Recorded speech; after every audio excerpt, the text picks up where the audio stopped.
कल तक आपने काल के भेदों में भूतकाल के भेदों को पढ़ा।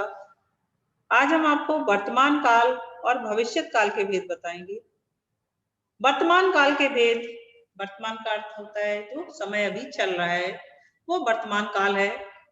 वर्तमान काल के 3 भेद हैं: सामान्य वर्तमान काल, संदिग्ध वर्तमान काल, अपूर्ण वर्तमान काल। सामान्य वर्तमान काल अर्थात जैसे वह जाता है, वह खाता है, वह सोता है, वह पढ़ता है, इस तरह के यदि वाक्य आते हैं तो वो सामान्य वर्तमान काल। क्रिया के जिस रूप से उसके वर्तमान काल में सामान्य रूप से घटित होने का पता चले उसे सामान्य वर्तमान काल।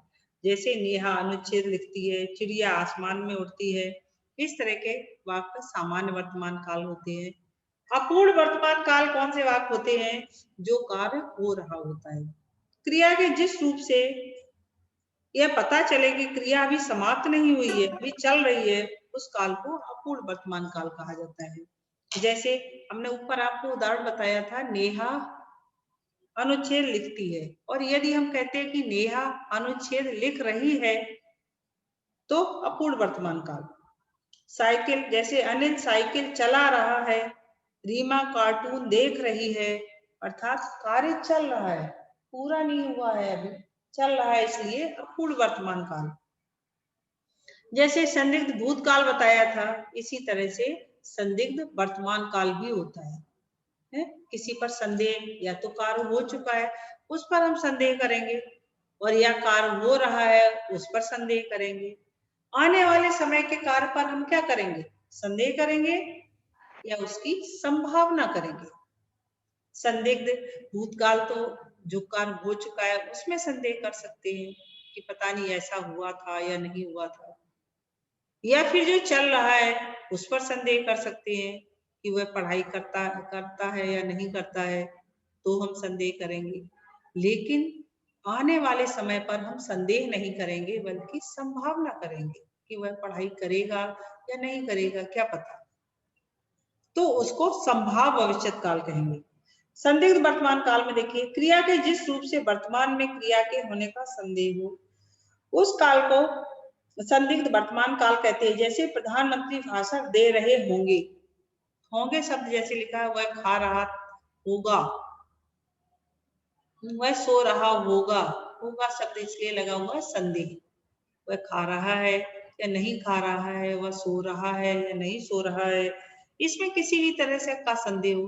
पापा ऑफिस में से आ रहे होंगे, बच्चे कक्षा में पढ़ाई कर रहे होंगे, पढ़ाई कर रहे हैं, तब तो अपूर्ण वर्तमान काल। बच्चे कक्षा में पढ़ाई कर रहे हैं तो अपूर्ण वर्तमान काल। लेकिन बच्चे कक्षा में पढ़ाई कर रहे होंगे तो संदिग्ध वर्तमान काल हो जाएगा। इसी तरह से भविष्यत काल के भी 3 भेद होते हैं, इसमें 2 ही दिए गए हैं। सामान्य भविष्यत काल अर्थात क्रिया के जिस रूप से आने वाले समय में सामान्य रूप से क्रिया होने का बोध हो, उस काल को सामान्य भविष्यत काल कहते हैं। जैसे हम बाजार से सामान लाएंगे, या अनीता नृत्य सीखने जाएगी, ये सामान्य भविष्यत काल हो गया। जैसे हमने आपको बताया कि यह जो कार्य हो चुका है या हो रहा है उस पे तो हम संदेह करते हैं, और जो कार्य होने वाला है उसकी संभावना होती है, जैसे संभाव भविष्यत काल।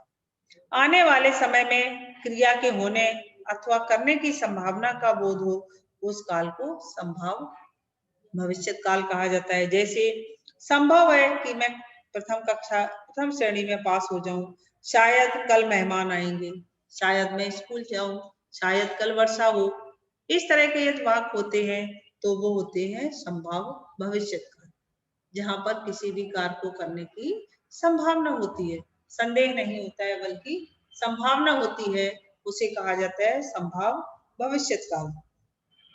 इसी तरह से जैसे हमने हेतु हेतुमत भविष्य भूतकाल बताया था, इसी तरह से हेतु हेतुमत भविष्यत काल भी होता है।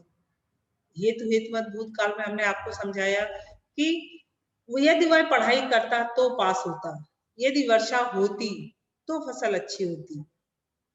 अर्थात कार्य हो चुका है, और अब यदि हम इसको ऐसे करें, यदि वह पढ़ाई करेगा तो पास होगा, यदि वर्षा होगी तो फसल अच्छी होगी, तो हेतु हेतुमत भविष्य काल कहा जाता है।